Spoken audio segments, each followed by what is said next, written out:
Please stand clear of the doors. Por favor, manténganse alejado de las puertas.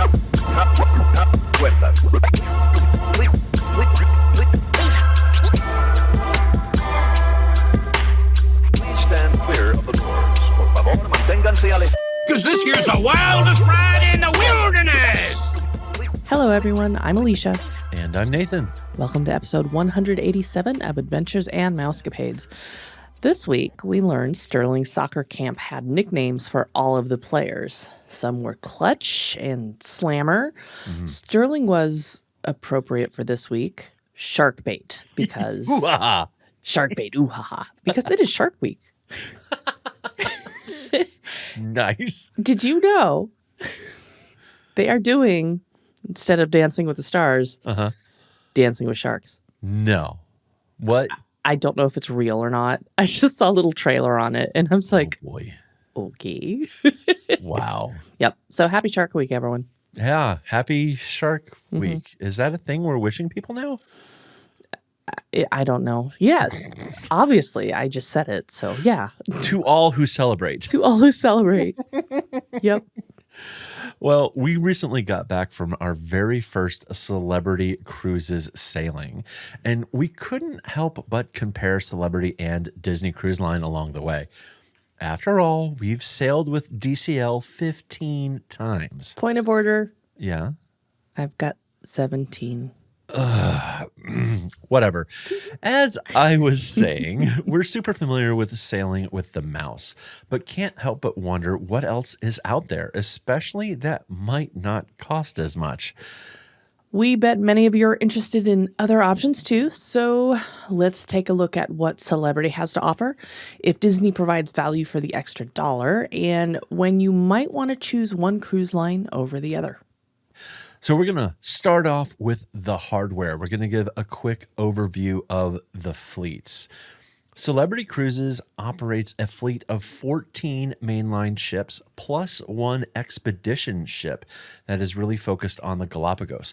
We're not going to talk about that one because there is not an equivalent with Disney Cruise Line. Although, arguably, if you want to talk about the Disney umbrella, they do partner with National Geographic, and there are National Geographic expeditions to the Galapagos. But that is a giant tangent I didn't mean to take. So... back to what I wanted to talk about. Yeah. Surprise! The ships with Celebrity range from intimate expedition vessels, just like we talked about, to large modern ships like the Celebrity Beyond. Just like with most cruise lines, there are different classes of ships. The first class for Celebrity is called the Millennium class. There are 4 of those right now. There are Millennium, Infinity, Summit, and Constellation. These are a little bit smaller in size. They launched between years 2000 and 2002. They're just a little bit bigger than the Disney Magic and the Disney Wonder. Mm-hmm. And these hold 2,500 people in 1,079 guest cabins. These are largely in the middle of being remodeled. The Millennium and the Summit were renovated in 2019, and the other 2 were slated for 2020, but that's been canceled. And it's TBD on whether that's actually going to happen. We'll get to that here in a minute. Next class is called the Solstice class. There are 5 of these: the Solstice, the Equinox, the Eclipse, the Silhouette, and the Reflection. These hold around 3,420 maximum passengers in 1,426 cabins. And the ships launched between the years of 2008 and 2012. The Reflection, which is the newest, is a little bit bigger than some of the other ones there. It fits around 3,655 people in 1,500 rooms. Compared to Disney, these are a little tiny bit smaller than the Disney Dream and the Disney Fantasy. Similarly to the Millennium class, the Equinox, Silhouette, and Reflection were renovated over the last several years, and the Solstice gets the Renew treatment in 2026. TBA on what they do with the Eclipse. So you say Equinox. Yes. And I say Equinox. Tomato. I know. I just noticed that. I'm like, okay. Man, I don't even know who you are anymore. I am me. Likewise. I mean, I'm not I'm No, not you. you're you. I'm me. I'm me. Wait, you? Me? Uh-huh. Anyhow, the last class for celebrity cruises is the Edge class. There are 6 of these. These are the Edge, Apex, Beyond, Ascent, and Excel, which launches later this year in November 2025. And there is one additional one that they have announced recently to be announced on the name, and that'll come out in 2028. These are the same size or so as the Solstice, but a lot more modern in their amenities and design aspects. Again, this is kind of like the Wish is to the Dream class. So it's the same size, but a little bit nicer, a little bit more modern. The Edge and Apex hold 3,373 max people in 1,467 cabins. And this is interesting with Celebrity, they will significantly change their design midway through a run with a class. Whereas with Disney, the ships are the ships.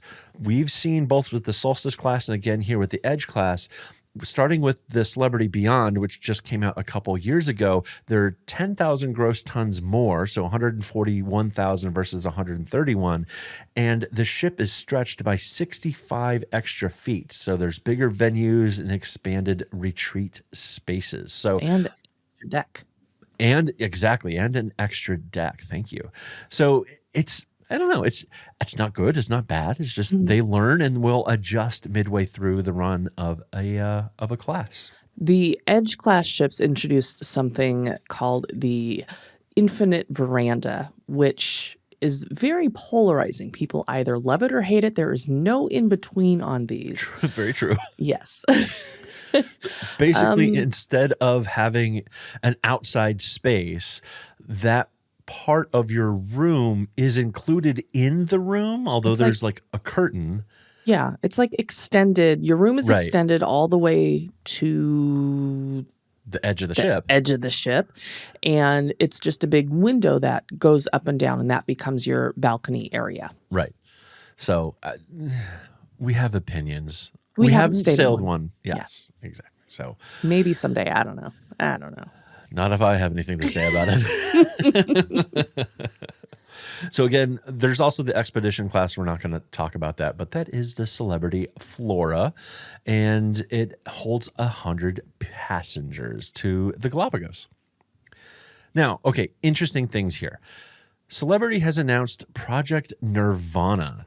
This is a new class of ship coming out in 2029 or 30 for the first one. And this is a replacement for the smaller and older Millennium class vessels that are going to be about 30 years old when these finally launch. Does this sound familiar to Disney Cruise Line? To anybody, it does to me. These are expected to carry forward many of the Edge class design cues to a smaller footprint of ship. So again, down in that 2,500 to 3,000 person range versus 4,000. DCL has similarly announced smaller ships coming later this decade, and potentially that is signaling replacements for the Magic and Wonder. Don't come at me. It's not me. It's just reality. Ships don't last forever. Celebrity has also announced a river class. This is coming in 2027 through 2029. They are planning 10 river cruise ships, each with a passenger capacity of 180 people. This will be starting in 2027 on the Danube and Rhine in Europe, 4 ships each in 2028 and 2029. It's interesting, the article I read about this and the news release, Celebrity really sees this as a global market opportunity, their words. So it'll be interesting to see where they set sail. It won't just be in Europe. It really seemed like they could be in Asia as well. So we'll have to keep an eye on that. One of the other interesting tidbits I saw is they're effectively going to become the number 2 river cruise operator in terms of vessel count with this program, and they're doing it for a fraction of the cost of a big ocean liner cruise ship like Edge class or the Beyond. So it's quite fantastic. Like each of these ships is like $30 million. So they're doing like a $300 million river cruise startup effectively for a fraction, like a third of the cost of one of these new huge ships. So it's Well, quite yeah, there's economical. a huge difference in size there. Oh no, there totally is, but Yeah. it's just like you can become a major player in this new market. Now it's still cruise related, but a different type of cruising. They're going to jump in to basically usurp a whole bunch of the market, and they're doing it, at least from their balance books perspective, on the cheap. So it's just an interesting play. Yeah, I mean they're a well-established company with Yes. established capital and can sink money into this, and I'm guessing have done their research and their due diligence on I'm whether or sure. not this is going to be something good for them. So yeah, it'll be interesting to see how this goes against the other ones. I think there's AMA Waterways, there's Viking River Cruises, there's a couple of other ones on there. So Yep. Yeah. And it's from an overall company standpoint, they're not having to bet the company on this. yeah. Because, I mean, it's weird to say, but if they wanted to write this off and sell these ships off to somebody else, you know, obviously they'd probably take a loss on them. But like, it's not the same as Viking trying to get into ocean cruising where, you know, their new ocean vessel is, I don't know the numbers, but hundreds of millions of dollars versus Viking's whole fleet is probably the same value. So Yeah. it's an interesting play. Speaking of AMA Waterways, Disney partners with AMA Waterways to offer select Adventures by Disney river cruise sailings throughout the year. So there is a Disney play there in that space, but not directly. Speaking of Disney Cruise Line, let's shift over to their ships. Disney has a smaller fleet of 6 ships today, including the newer Disney Wish and Disney Treasure. All ships are designed with families in mind and feature Disney-themed decor and experiences. First off for Disney is the Magic class. There are 2 ships, the Magic and the Wonder. These launched in 1998 and 1999 and hold 2,400 max passengers in 950 cabins. Which is very interesting. So this is one of the biggest differences that you kind of see between really actually Disney and all the other cruise lines. So the Millennium class ships for Celebrity hold about the same number of people. They're about 2,500 max versus 2,400. But on Celebrity, they're nearly 1,100 guest cabins, where on Disney, the Magic and the Wonder only have 950.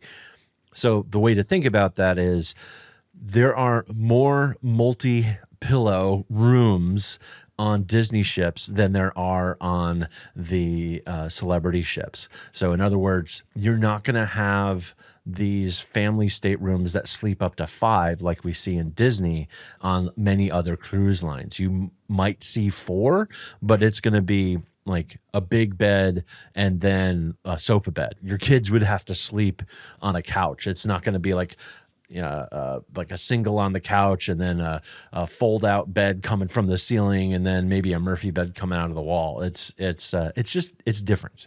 Yeah, and the Disney cabins are a little larger Yes. overall. Yes. Also noted for Disney, they just have bigger, nicer cabins. Yeah.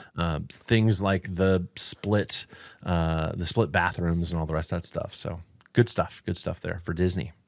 For the Magic class, there have been numerous upgrades over the years, with a significant overhaul in 2013 to the Magic, and that added something called a ducktail to improve stability and support additional weight added by the new Aquadunk and Aqualab cabin upgrades and the Kids Club upgrades. Yep. And then the Wonder got that similar upgrade a few years later in 2016 once the new locks of the Panama Canal were operational, which once the ducktail is added to that thing, it could not fit in the old locks anymore. The Wonder also has had some modifications to the top deck areas to cater to the colder climate for its Alaska sailings. Next class for Disney is the Dream class. There are two of these, the Dream and the Fantasy. They fit around 4,000 maximum passengers in 1,250 staterooms, 1,250. These came out in 2011 and 2012 and debuted the dedicated concierge lounges on the Disney Cruise Line. So there's a very nice lounge and spaces for a sun deck and things like that. Some of this was later retrofitted to the Magic and the Wonder, but it's just not the same. On to the next class of ships. This is the Wish class. There are 5 of them. The Wish, the Treasure, the Destiny launching in November this year, the TBA launching in 2027, and the TBA for OLC launching in 2029. We do not have names for those ships yet. No. OLC is Oriental Land Company, so it's a ship that's going to be over in the Japan area. Indeed. Roughly the same passenger count. Well, okay, exactly the same passenger count as the Dream of the Fantasy. 4,000 max passengers in 4 more staterooms. There's 1,254 staterooms on the Wish class ships, and they started rolling off the line in 2022, and they will keep coming until 2029 or so. And as I was mentioning earlier, this is really where the concierge experience took off in the Disney fleet, which is really a market response to what we're seeing, frankly, in Celebrity and lots of other cruise lines where there's really what's called a ship within a ship concept for their upper level suites and other rooms where you get all sorts of dedicated customer service and bars and all the rest of that stuff. Disney definitely has that. I'd say the Retreat class on Celebrity is a little bit more comprehensive. Like there's a dedicated restaurant for Retreat class guests on Celebrity, although arguably with Disney and rotational dining, you probably don't want that because you want the shows. Yeah. But the thing to remember with Celebrity, speaking of like the Edge class ships that we were just on up in Alaska, there's twice as many retreat rooms as even the concierge class on Disney. So on the Fantasy, there's Dream and Fantasy, there's about, I think, 40 or so, don't quote me on that number, concierge rooms. On the Wish class, there's around 80. On the Edge class ships, there's nearly 180. So it's just a different scale. Speaking of a whole new scale, we have the Global or the Adventure class coming. This is the Disney Adventure. It is 6,000 passengers in 2,111 cabins. This ship is scheduled for its maiden voyage from Singapore this December 2025. In theory. In theory, yes. We'll see if that date actually lands. We've heard some rumors that it's definitely running behind schedule. So hopefully they're able to make that mark. For those of you who don't know, Disney Cruise Line purchased the Global Dream out of the Dream Cruises bankruptcy for 40 million euros on a ship that had a 1.8 billion euro value. So they got this thing for pennies on the dollar, and they're still putting $1 billion into it to redesign it. I think the max passenger capacity went from 8,000 down to 6. So this is really meant for the Asian cruise market. This is largely, we think, going to be double occupancy rooms, and it's just a whole different way of sailing. And please, please, please don't expect the existing Disney Cruise Line, we'll say, trend of the largest rooms in the industry to carry forward on this class. That's a lot of people on a boat. And it wasn't initially designed by Disney either. So no, exactly. Retrofitted or whatever you want to call it. Yep. I think it was like halfway done when they bought it, and then they redesigned some stuff and moved some walls. I don't think they changed the hull, but they definitely moved some walls on the interior. So yeah, we'll see what this is like. Someday we'll get on it. It won't be maiden voyage, that's for sure. And that maiden voyage will be sailing, as Alicia mentioned, from Singapore. This will be Disney's first ship flagged outside of the Bahamas, and it will be sailing exclusively from Singapore for the foreseeable future.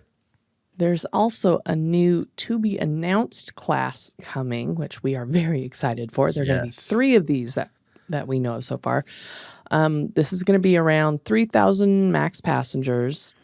The ship's going to be about 20% larger than the current Magic and Wonder, but still smaller than the Dream and Wish classes. Mm-hmm. Thomas Maslam, who's an executive with Disney Cruise Line or Disney, and there's a whole long group title. It's a lot of words. It doesn't make any sense. Just think about exec with Disney Cruise Line.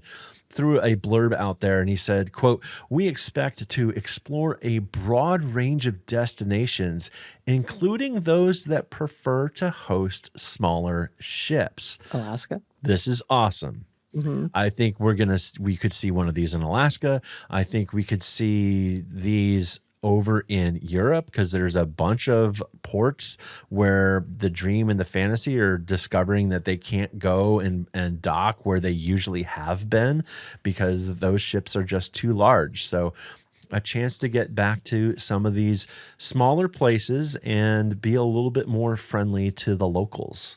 So we'll see. Speaking of being friendly to the locals, these are going to be very environmentally friendly cruise ships with all sorts of technology like flex fuel, can run on methanol or vegetable oil or whatever else may come along. They're going to be able to shut down the engines in port and run on shore power. That's pretty dang awesome. And these will be some of the lightest ships in the industry as vessels keep getting bigger and bigger. It'll employ a more hydrodynamic design, use lighter materials, and will be energy efficient in its technology focus. So says the PR machine. Yes. So we will see. These are likely going to replace the Magic class, the Magic and the Wonder. They're going to be about 30 years old. Actually, they will be north of 30 years old when these start coming out. Disney has said they will have 13 ships in their fleet. Mm-hmm. The question on the wall is for how long? Yes.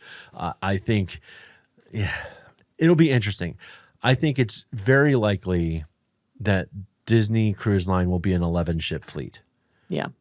And I think there's an outside chance that they may announce an additional order and maybe we'll get a fourth or a fifth ship in this new smaller class. Mm-hmm. And those will be the replacements for the Magic and the Wonder that would keep it at 13. Maybe.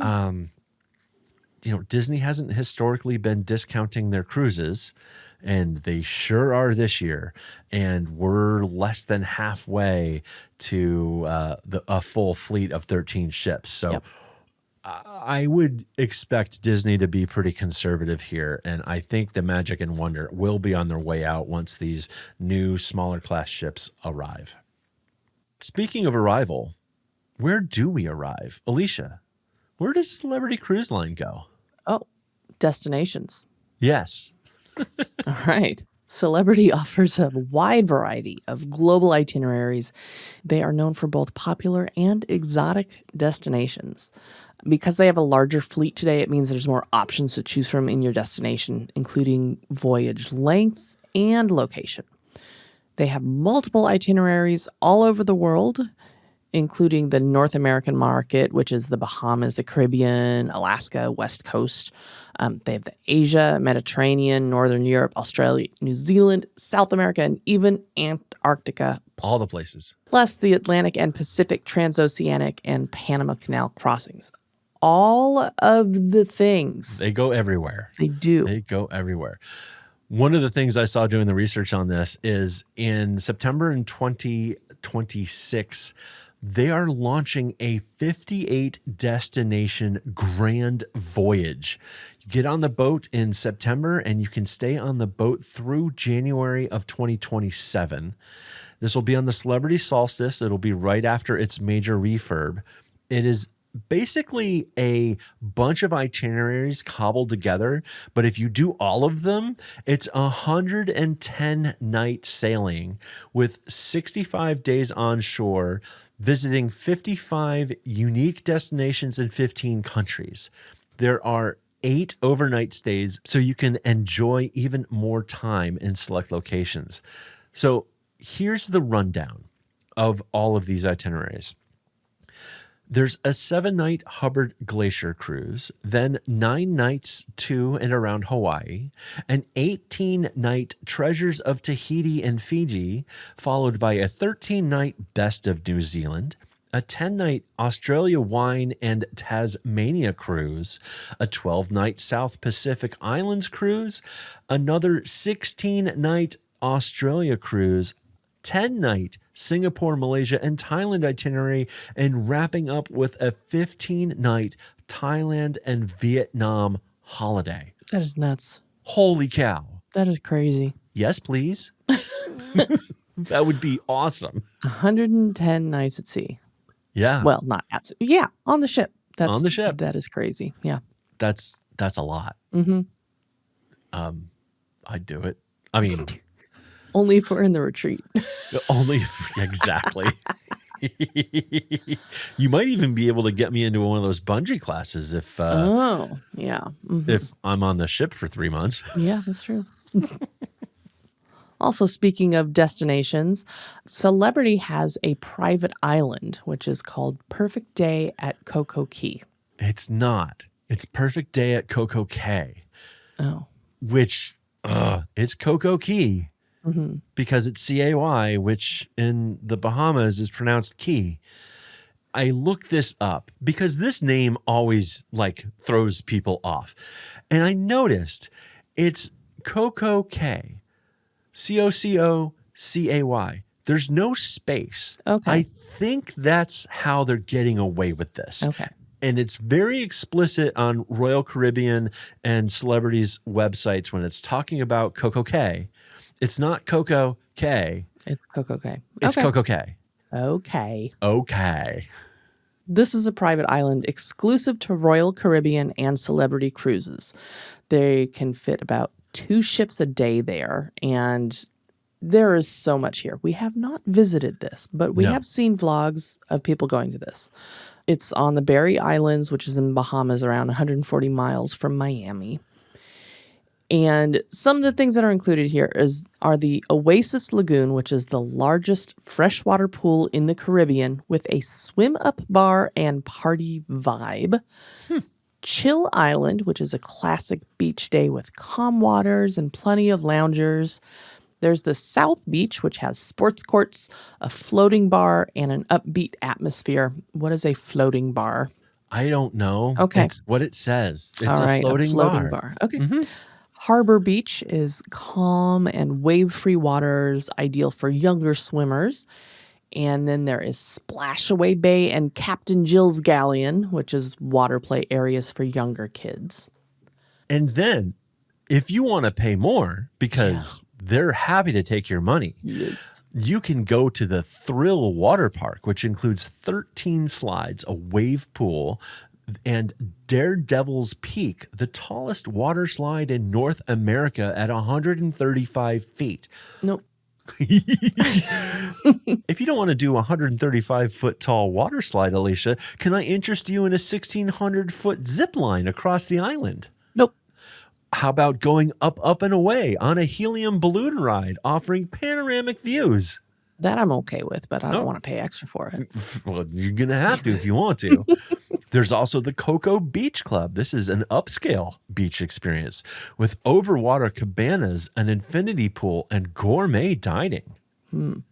Or you could go to Hideaway Beach, an adults-only area with a DJ, a swim-up bar, and an exclusive pool. You have to pay extra for the adults-only area? Just give us more money, Alicia. You could do whatever you want on this place. Oh.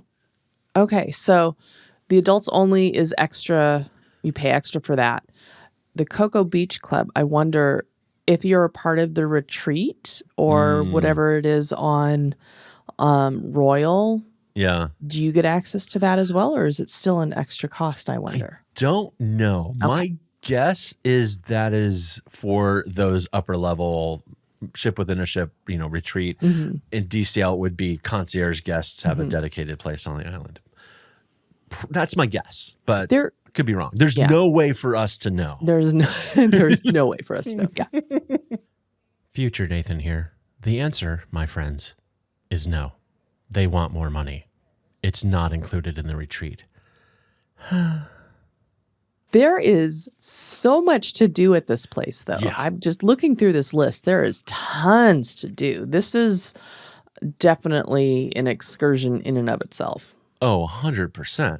The downside for me, though, is that Royal has these like 6,000 plus person ships, and you can pull 2 of them into this island. Yep, and yep, so yep. you've got 12,000 people inundating this place. So, yeah, there's a lot to do, but welcome to high season on the boardwalk in Jersey or where I grew up in Connecticut. You're going to just be packed wall to wall people. Yep. Versus you go on a Disney ship, whether you're going to Castaway or Lookout, which we'll talk about here in a few minutes, like that's just one ship and only ever one ship, and they're smaller. So, there's less to Yes. do, but Are smaller. That is only with 6 ships currently in the fleet, however. true, but neither of those places are set up to accept more than one ship a day Yeah, understood. That's today. true. All righty. Let's move on. Let's do that. Let's talk about where Disney Cruise Line goes. Disney Cruise Line, as we all know and love, focuses on family-friendly destinations, primarily in the Caribbean, Bahamas, Alaska, and Europe. Disney also owns 2 private islands, just like we were just talking about, Castaway Cay and Lighthouse Point. Note that Lighthouse Point is not its own private island. True. Okay. Private destination. There you go. Better. All right. Excellent. Disney's primary focus is year-round cruising in the Bahamas and the Caribbean from Florida. And then there are seasonal itineraries here in the Pacific Northwest and Alaska from Vancouver, BC, in Southern California and the Mexican Riviera from San Diego, Europe with sailings from the UK, Barcelona, and Rome. Wow. They also Civitavecchia or Civitavecchia? Civitavecchia? Something. Rome. Rome. They also have seasonal sailings in Australia and New Zealand. Singapore, like we talked about with the Adventure, is coming later this year. Now, do note, these are just going to be 3 and 4 night sailings to nowhere at sea. And then there are, of course, Atlantic and Pacific transoceanic crossings and Panama Canal crossings as well. For private destination / island / locations, we have Exclusive. exclusive. Yes. We have Castaway Cay, which is 160 miles east of Fort Lauderdale, Florida. It is exclusive to Disney Cruise Line sailings and just has 1 ship per day. This includes the Castaway Family Beach, the Serenity Bay area, which is 18 plus. There's a teen hideout. There's Scuttles Cove Kids Club, a water play area called Pelican Plunge with 2 water slides and water cannons, a splash pad for toddlers called Spring-a-Leak. There's a snorkeling lagoon, and you can explore the island via paths, and there's an observation tower. You can also run a 5K if you are so inclined. Yes. There are character meet and greets. There's a barbecue lunch buffet included. There are frozen drinks and bars available, and you can rent cabanas for the day on both the family beach and the adults only beach. Those are available at an extra price, and they go fast. Very, very, very fast indeed. And of course, it's not like Coco Cay doesn't have food. There's lots of restaurants and bars and all the rest of that stuff. Some of it's included, some of it's upcharged. So don't think, us skipping talking about the food doesn't mean that Coco Cay won't take your money and fill your belly as needed there. Disney's newest private destination is Lookout Cay at Lighthouse Point. This is further south in the Bahamas on the southern tip of the island of Eleuthera. Again, it's exclusive to DCL with just 1 ship a day. And this location really celebrates the Bahamas culture in its decor and theming. Like Castaway, there's a family beach. There's Serenity Bay for those 18 over. There's Mabarika Cove, which is a private beach area for family cabana guests. There's Rush Out Gush Out, the water play area for kids. We also have Sebastian's Cove, a kids club area. And of course, there's also lots of food. There's frozen drinks and bars and barbecue lunches. There's the Gombe Cultural Center, which hosts art classes, music, and storytelling.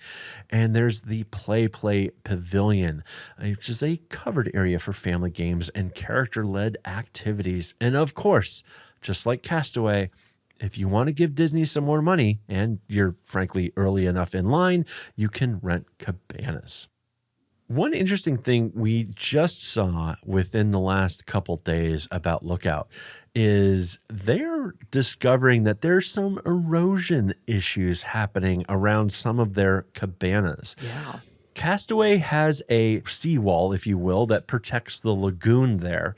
And, you know, Castaway is really themed around a shipwreck and all the rest of that stuff. Now, Lookout, what they did there is really lean into the culture of the Bahamas and the natural beauty and scenery. And so one of the reasons that they have this big, long pier to walk down is because they didn't want to hurt any of the coral to get the ship closer to the shore by having to do some dredging.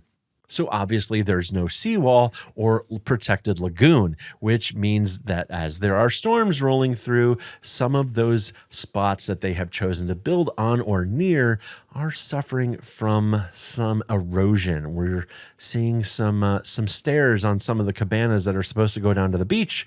The end of those stairs is now hanging off in the air. Yep. So I'm sure they will take care of this, but just know it is a little bit more au naturel, as one might say, if one were me. And I did. So, yes, there we go.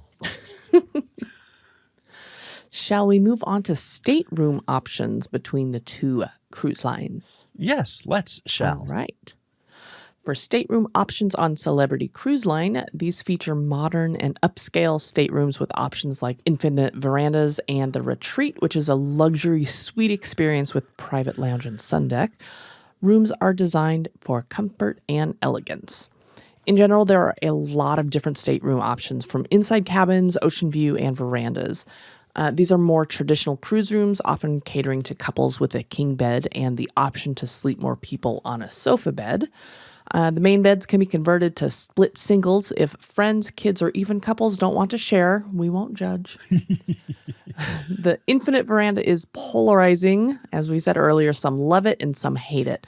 It's a cool concept, but you give up the flexibility of dedicated indoor and outdoor spaces in your room. These staterooms have single bathrooms for the regular staterooms. The Retreat that we've been talking about, again, it's an enhanced ship within a ship level of service. It's somewhat similar to Concierge on DCL, since we're trying to compare here. There are many different types of suites with varying levels of amenities depending on which type of room you get. Frankly, it can be a little daunting to figure out what kind of amenities you even signed up for. At least that was our experience. We had no idea what to expect. Typically, the Retreat includes Wi-Fi and a drink package, though the level of those varies depending on which stateroom you got. And there are Retreat hosts to assist with reservations and guest service needs. There are butlers to cater to special in-room needs and in-room dining. They can do fridge refills and all the rest of that stuff. Again, depending on which room you have. Sometimes they do refills, sometimes they don't. There's a Retreat lounge, which is a club level kind of access to suite guests with concierge service, light bites, and drink service. There's a Retreat sun deck, which is a dedicated space on deck, typically up front on the ship with loungers, hot tubs, or pools, a bar, all sorts of good stuff. And then there's also a dedicated restaurant called Lumine. This is a 3-meal sit-down restaurant exclusively for Retreat guests. One big difference between the retreat and DCL is, at least with Celebrity, there is no specific shoreside assistance to retreat guests. So you don't have that ability to write in at a certain point and have somebody help you do reservations or things like that, like you do with Disney.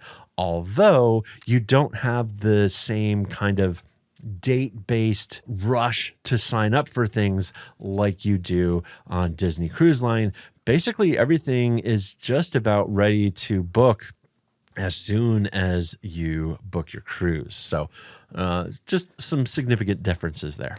They do send a survey out ahead of time, though. So they do ask your preferences and whatnot Yes. before you get on the ship. Yes. Those are kind of like, what kind of things would you like to see in the rooms, and like which pillow would you like, and those kind of things. But there wasn't like, hey, which dining, specialty dining reservations would you want, or signing you up for like a cabana rental on Coco Cay or things like that. You're left to your own to suffer with the masses and get all that by yourself.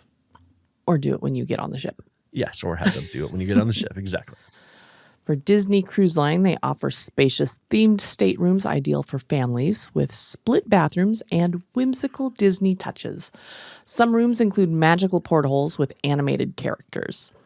Disney has much more straightforward room options inside, ocean view, and veranda, with a couple different options in between with all of those. The designs cater to families with a queen main bed plus room for 2 or even 3 kids via convertible single sofa beds, bunk beds that fold out of the ceiling, and or Murphy beds in the same rooms.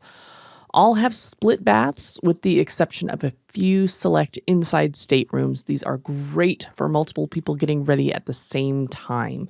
You will have a shower and a sink in one bathroom, and you will have a commode and sink in another. Very nice. Yes. Some of the largest staterooms are on Disney in the cruising industry. Concierge is an enhanced level of service similar to the retreat on Celebrity, but without a dedicated restaurant. There are concierge hosts that are available for activity booking, priority show access, and guest service needs. There's also a lounge with light bites and bar service. All of the ships have a concierge sun deck with loungers and hot tubs. And one of the nice things about Disney Concierge is there is shoreside booking assistance ahead of even the Pearl booking window. Assuming you remember to actually send the email in, that can be super quite helpful. We may have missed the email deadline for an upcoming cruise. While we were on another cruise. Yeah. But we had the Wi-Fi package, so we could have done it.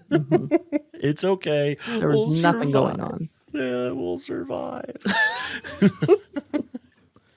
Let's talk about the food, shall we? All right. Celebrity is known for gourmet dining with multiple specialty restaurants, including French, Italian, and sushi options. There are main dining rooms, a 3-meal buffet, and deck food options included in your fare. The main dining offers both traditional and flexible plans in terms of when exactly you are allowed or preferred to go show up and have your dinner. And I would say, in our experience, Celebrity has fair to really great food, but the quality and service can be a bit inconsistent, again, at least in our experience. Disney Cruise Line features a rotational dining, which we really like, where guests experience different themed restaurants each night, like Animator's Palette or Arendelle. These include character dining and interactive shows. There's also premium upcharge adults-only dining available at Palo or Remy or Enchanté, depending on what ship you are on. And those have brunch options, dinner options, and dessert options for some of those. It just depends on the restaurant. There are excellent deck food options available on all of the ships. Buffet is available for breakfast and lunch only, and main dining times are either around 5:30 p.m. or 8:15 p.m., with the main theater shows scheduled twice per night opposite of each sitting. This is good to great food that is consistent, and service is typically stellar. Yes. One of the things I'd also like to compare between Celebrity and Disney is with Celebrity, the upcharges for the specialty restaurants. Now, those specialty restaurants are by and large pretty good, and there's not the age restrictions for most of them like there are on Disney. But the upcharges seem to get you like into land pricing for higher end quality restaurants. They're not subsidized at all. They're not subsidized at all. Versus you can go to Palo and get an amazing steak dinner for just the regular Palo charge of $50. Yeah. So, or 55, or they keep changing it. When we first started cruising, y'all, it was $20 to go to Palo. So just things have changed, but it's still greatly discounted though. oh, absolutely. Because there's no way you're walking in to a restaurant like Palo on land and getting away with $50 a plate. Nope. So have that expectation in the back of your head. If you want to do some of these signature dining options on Celebrity, they're going to be a lot more pricey than you'd expect coming from a Disney perspective. On entertainment and activities. For Celebrity, there is adult-focused entertainment like Broadway-style shows, often jukebox shows, live music, art auctions, wine tastings, and spa experiences. There is limited children's programming, but it's still family-friendly. The main theater shows are often twice per night, but if you are on a fixed dining time for main dining, there's no guarantee of not having a conflict. Right, which is very different from Disney, where Yep. they explicitly ensure that you have a main dining opportunity that is opposite of a showtime. Speaking of Disney, obviously they are family-centric entertainment on board with character meet and greets, deck parties with fireworks, Marvel and Star Wars themed events, and first-run Disney movies. Disney also features absolutely top-tier Broadway-style shows with multiple shows, each cruise augmented by variety acts and first-run movies, including premieres at sea. Ears at sea. Anyhow, you got it. And obviously, we would be remiss to not talk about Disney and their absolutely top-rated kids clubs and teen lounges. There really isn't a comparison to what's available on Celebrity. It's not that Celebrity doesn't have club spaces and lounge spaces. They don't compare. It ain't. It's just Disney wins this one by a landslide. Yes. I'll also note that Celebrity does have movies and Celebrity does have variety acts available. Right. It's not. It's different. Yeah. It's And there not are the same. trivias and stuff. Yeah. They did have programming available. Yes.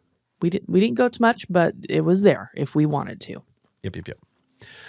So let's talk about some other thoughts about comparing Celebrity with Disney.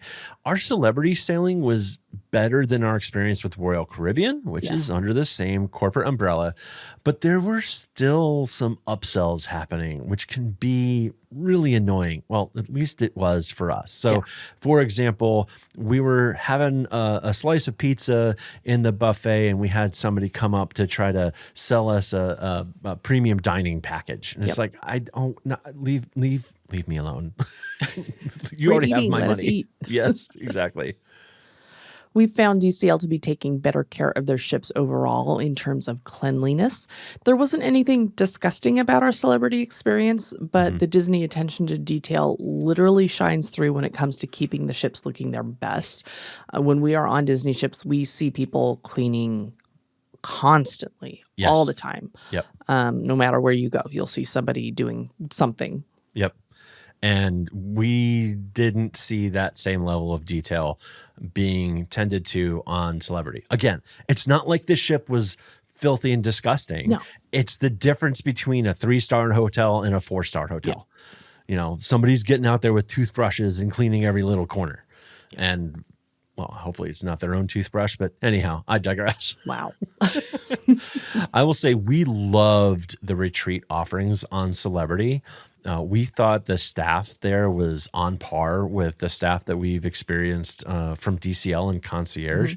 And when it came to looking at Celebrity and the main dining rooms or some of those, even those specialty restaurants where we had, frankly, some inconsistent level of quality of food and service, the fact that Celebrity has a dedicated retreat restaurant called Lumine was kind of a game changer and a really, frankly, a cruise saver for us.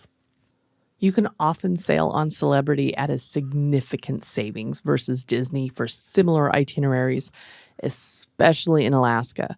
We sailed in a retreat sky suite plus an inside stateroom on the edge for the price of a single deluxe family veranda on the Wonder. Yeah, in Alaska. Like, Yeah. It's different, y'all. And you have to remember that retreat sky suite also includes the premium Wi-Fi package and the premium drink package. So Disney, you're overpricing your Alaska cruises.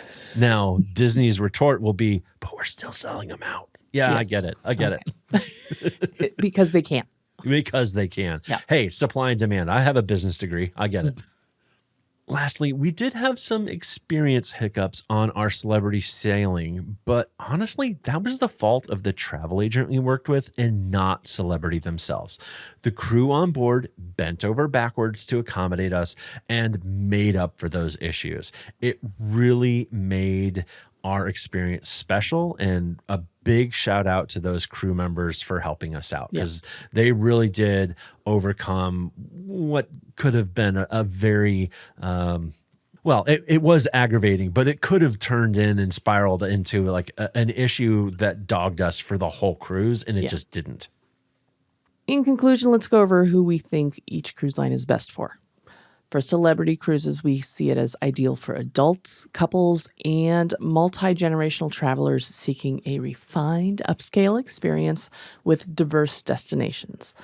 It is family-friendly, but it is not the primary focus of their offerings. Right. Disney Cruise Line is perfect for families with children or, frankly, Disney fans of all ages looking for immersive, magical experience. They're family-focused and extensively programmed towards kids of all ages, but it's not awkward if you're in an adult-only sailing party like we have been many times. The Disney focus on guest experience shines through on DCL from top to bottom. It's absolutely fantastic. With Celebrity, it wasn't as consistent. You could get those highs, but unfortunately there were some lows as well. I do want to try another Celebrity cruise. 100%. And I want to try a warm weather cruise. I've mentioned this a couple of times. Gee, is that a hint? It is a hint. No, it's a mandate. No. Oh, all righty then. Yes, ma'am. I need a better comparison. Okay. Yeah. I mean, it's quality testing. This is the things that we do for content, for our listeners, for our dear, amazing listeners. It's just for our listeners. It's not for us. We're not selfish at all. Nope.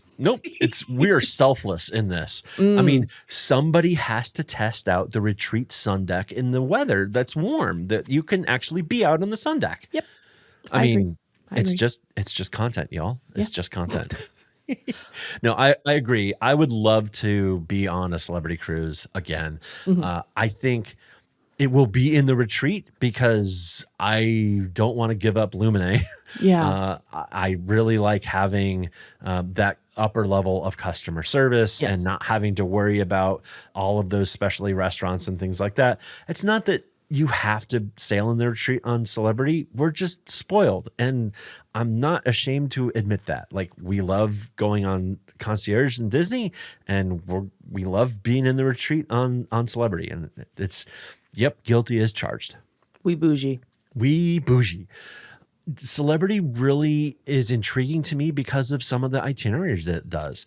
There are a lot of really cool places that, frankly, Disney just does not go these days, at least not yet, until they have a bigger fleet. For example, Celebrity routinely has a ship that goes down into the ABC Islands in the Southern Caribbean, and Disney does that occasionally. One of the sailings that I would have loved to have snagged, and Disney doesn't do it very often anymore, is the 10 or 11 night Southern itinerary, or Southern Caribbean itinerary. Yeah. And Celebrity does those all the time. Maybe not all the time, but like all the time. So They have more ships. that's where we're going to go. They do have more ships. Yeah. It'll be interesting to see what Disney does with all of their new ships. Yeah. I hope Disney recognizes that not everybody is looking for a 3, 4, or 5 night cruise. All of these new ships that keep coming out, they keep adding more really short itineraries. Or like, look at what they do out of Southern California right now. It's all these really short itineraries, and maybe once a season they do a 7 night that goes down to Puerto Vallarta and Cabo San Lucas. Like, I love that itinerary. And if they were doing those week longs more often, we'd go do one. We would. However, I think overall, if you're looking at the entire customer base here, I'm guessing there are more people that want to do the shorter cruises because they are less expensive, mainly, I'm guessing. Yeah. I don't know what Disney's percentage of first-time cruisers is. Yeah. I'm guessing for first-time cruisers, folks want to have a shorter cruise. Yeah, I get it. I just think Disney forgets that there's experienced cruisers and some new time cruisers, or people who are experienced cruisers on other cruise lines who want to do a week, who want to do a week and a half or a 2-week itinerary more than just every so often. Disney has an issue with repeat people, including their annual pass holders. Yeah. Whereas they're not entirely sure how to cater to them from the limited knowledge base that I have on this stuff. Yeah. It's interesting you bring that up. This is a conversation that Bill and I had several episodes ago, where it's a cultural thing. Like, they're just after and recognize, Disney, that we give you a lot of money to do these long cruises. If you offer them, we'll go. Anyway, with that. Yeah. Uh-huh. Well, please remember, we are not affiliated with Disney or Celebrity or Royal Caribbean or any of their subsidiaries or corporate overlords or any which direction of the corporate structure you want to talk about. These are our personal opinions and suggestions based on our own experiences. We recommend working with a great travel agent or contacting Disney directly to plan your perfect vacation. If you have any questions or suggestions, or if you'd like to be interviewed on our show to share your own experiences, please send an email to podcast@ourmousecapades.com. Please follow us on social media. We're at Our Mousecapades. You can find us on Instagram, Facebook, Threads, and YouTube.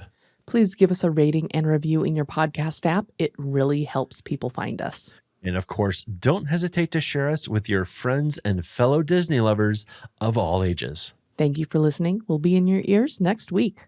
Thank you for flying Star Tours. Bye-bye.